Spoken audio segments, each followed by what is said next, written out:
Today, I am bringing you a player that I would suggest you sell high. It is a rookie from the 2023 Dynasty class. So hang in here for a second and I'll tell you why I think you should kind of cash in on this hype that he's accumulating so far. So do me a massive favor, go ahead and smash that like button. Subscribe if you like Dynasty content. And I want you to comment down below before you watch the rest of the video. I want you to just pause and guess who you think it is. And just before we get into it, do you want our Dynasty football rankings, all your favorite content creators rankings, articles, exclusives, and more? Go ahead and sign up with our code LAND, L-A-N-D at flockfantasy.com/land. That will give you 30% off your membership. And if you choose the Mother Flocker tier, Badaki and I will grade one of your Dynasty teams on a live stream. Okay, so let's get into the nitty gritty here. There is a wide receiver from this 2023 rookie class that I think you should be cashing in on the hype. We've seen some reports go around the Twitter sphere. We've seen some videos of rookie mini camp and some interviews where he's getting cozy with his rookie quarterback. And while I'll admit that not everyone is creating hype around this player, a good portion of the Dynasty community is. I will say I definitely enjoyed watching this player's film, but let's talk about why you should sell high or maybe avoid in rookie drafts Josh Downs. And if you are one of those Josh Downs truthers, I hear you, but please just give me a second here. Let me get through this video and then you tell me if you hear where I'm coming from. Firstly, Josh Downs did not get the draft capital this year that everyone was anticipating.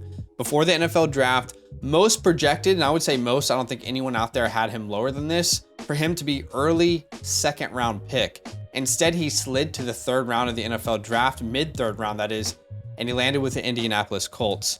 So why don't we quickly just take a second and look at fantasy success from third round wide receivers over the past 5 years, from the past 5 drafts, okay? So if we look at from 2018 to 2022, we have 17 wide receivers who were drafted in the third round of the NFL draft. Some names you'll notice like Michael Gallup, Deontay Johnson, Terry McLaurin. Other names you might not be so familiar with, maybe Miles Boykin, maybe a little Jalen Hurd, depending on who you are, maybe you would know those names. 17 total wide receivers. Well, why don't we have a look at those third round wide receivers and their success rate.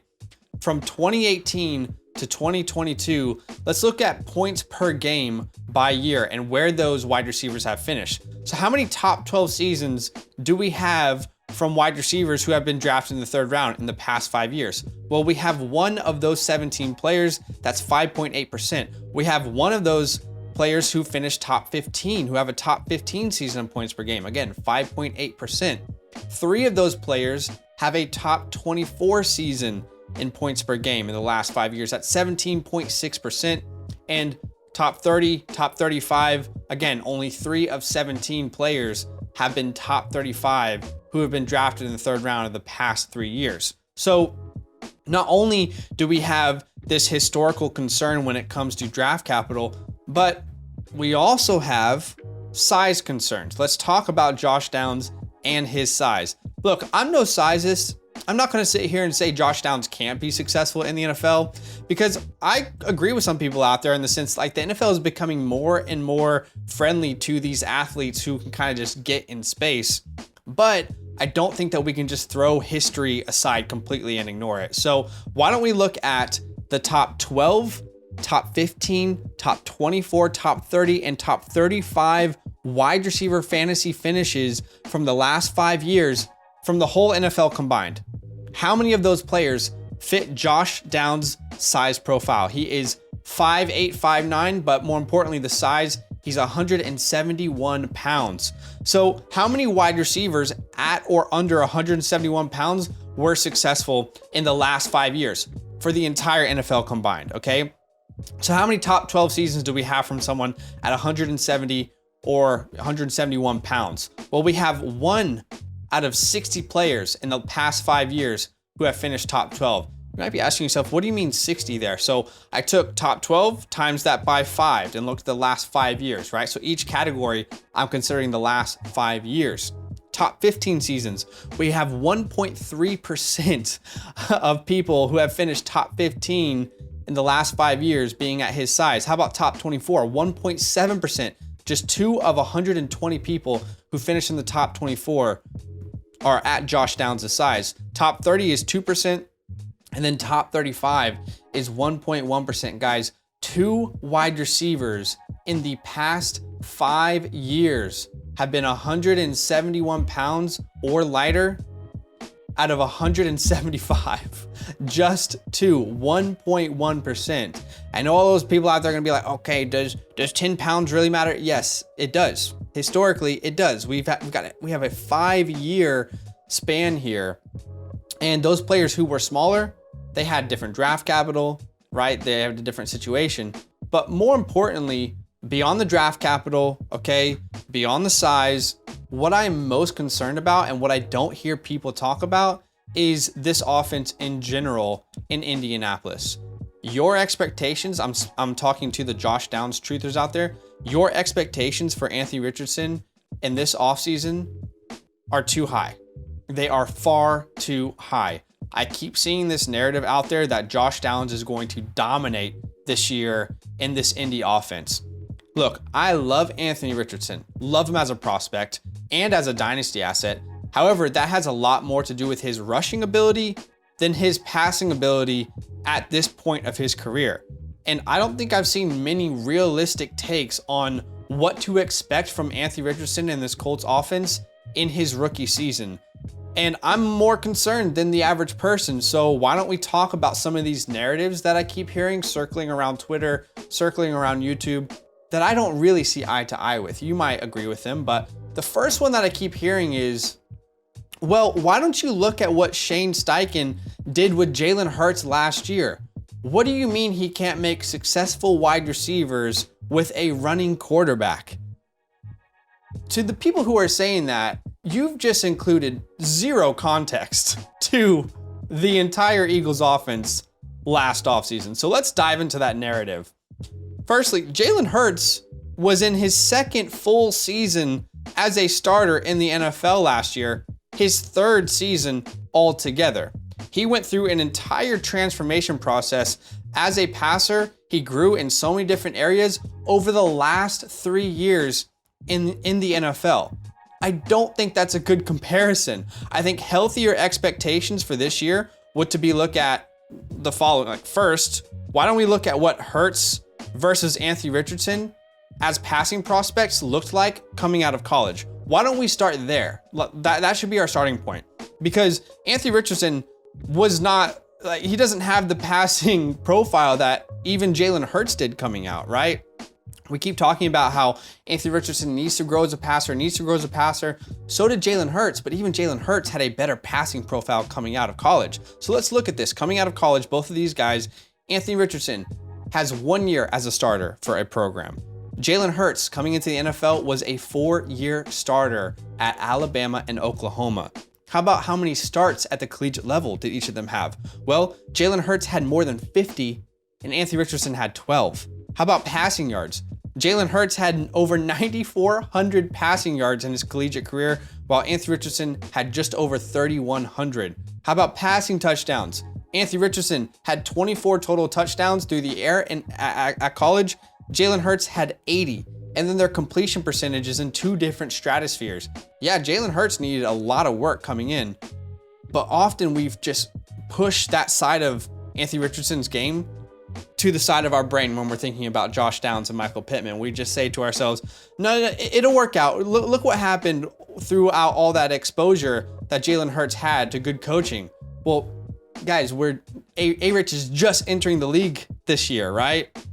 So first we looked at what they both looked like as passers coming out of college. Secondly, why don't we look at what Jalen Hurts' wide receiver one, what his wide receivers in his first year as a starter in 2021 looked like for fantasy, okay? Because again, the narrative that I'm talking about is people who are saying, look at what Shane Steichen did with Jalen Hurts last year, okay? But again, Jalen Hurts was in his third year, his second year as a full-time starter. So the more healthy expectation to set for ourselves would to be, at minimum, look at what Jalen Hurts did in 2021, his first full season as a starter. What did the wide receivers look like in Philly during that time? If we're going to have a similar offense and similar struggles through the air, Well, Hurts and Philly in 2021, let's have a look at this. The wide receiver 1 for this team was Devonta Smith. He was the wide receiver 30 finish, but in points per game, he was the wide receiver 36. Most weeks you probably didn't feel comfortable starting that. And that's your wide receiver 1. That's maybe Michael Pittman, right? We're talking about Josh Downs, who's maybe the wide receiver 2, likely the wide receiver 2 on this team. The wide receiver 2 for Philly in 2021 was Quez Watkins, who was the wide receiver 61. Jalen Reagor was the wide receiver 3 at wide receiver 95. If you look again at this Hurts and Philly passing offense in 2021, they had the 4th fewest pass attempts per game. 4th fewest pass attempts per game because Jalen Hurts was not where he needed to be as a passer, and they relied much more on his legs than his arm. They also had the 12th fewest passing yards per game. They ranked 21st in the NFL. So again, if you're going to compare the whole Steichen to Philly and Hurts, set healthier expectations for what you're expecting from the wide receivers in that offense. If Devonta Smith ends up being Michael Pittman this year, that will be a disappointment. Pittman should get an even larger target share than what Devonta Smith got in Hurts' first year as a starter in Philly. So what are we looking at here? Are we looking at a Quez Watkins, Jalen Reagor type of opportunity for Josh Downs in year 1 with Anthony Richardson? I don't know. Like it's tough to really look at that. And some of you might say, well, Hurts isn't a perfect comparison. Well, a couple other names that I've heard, Justin Fields, Josh Allen. So again, why don't we look at those 2 quarterbacks who struggled as passers to enter the NFL, and what did their wide receivers look like for fantasy? Okay. So Justin Fields, his first year as a starter last year, Darnell Mooney was the wide receiver 1 on his team for fantasy football. He was the wide receiver 58 in points per game at 8.5. That was the wide receiver 1 on the team, not even the wide receiver 2. How about Josh Allen? His first year as a starter, we saw Zay Flowers, who led this team at wide receiver 48, 10.2 points per game. Again, for Josh Allen and for Justin Fields, those were the wide receiver 1s on their team. Michael Pittman has established himself. Michael Pittman is a good wide receiver, consistently getting open. You're not just going to remove Michael Pittman from this offense if you're Josh Downs. It's just not going to happen. You didn't even beat him out for draft capital.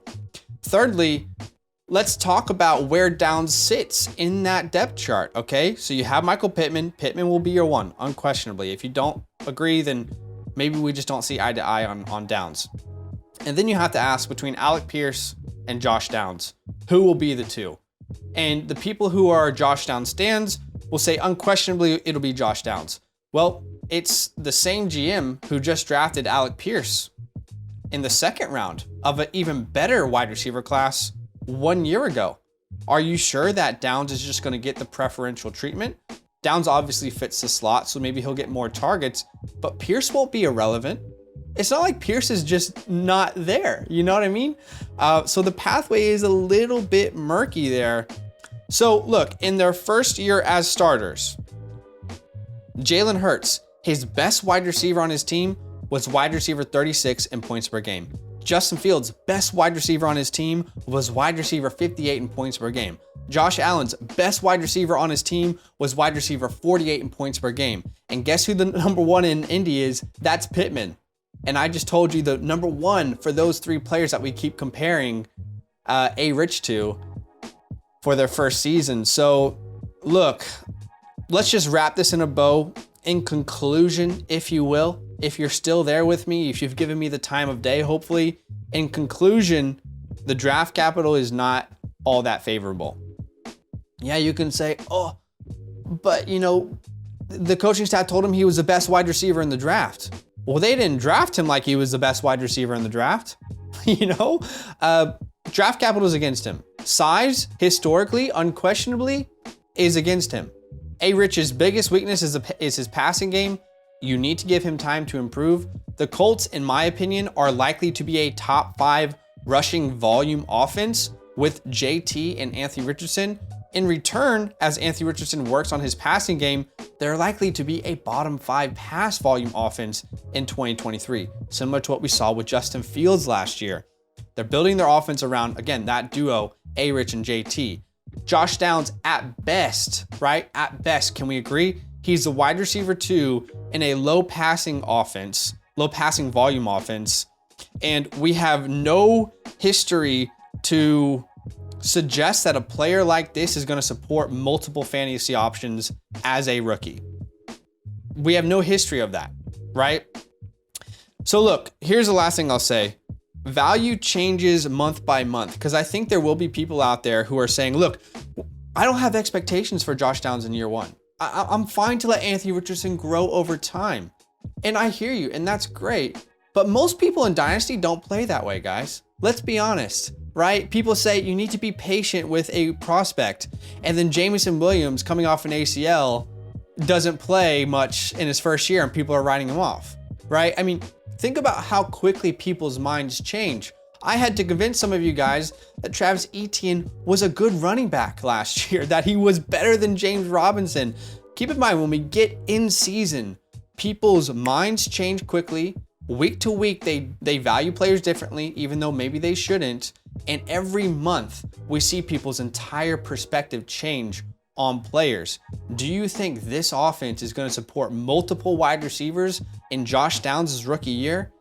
If not, like me, then maybe we should be more cautious of buying into him, because it's unlikely he has some sort of huge spike in his price this time next year. Okay?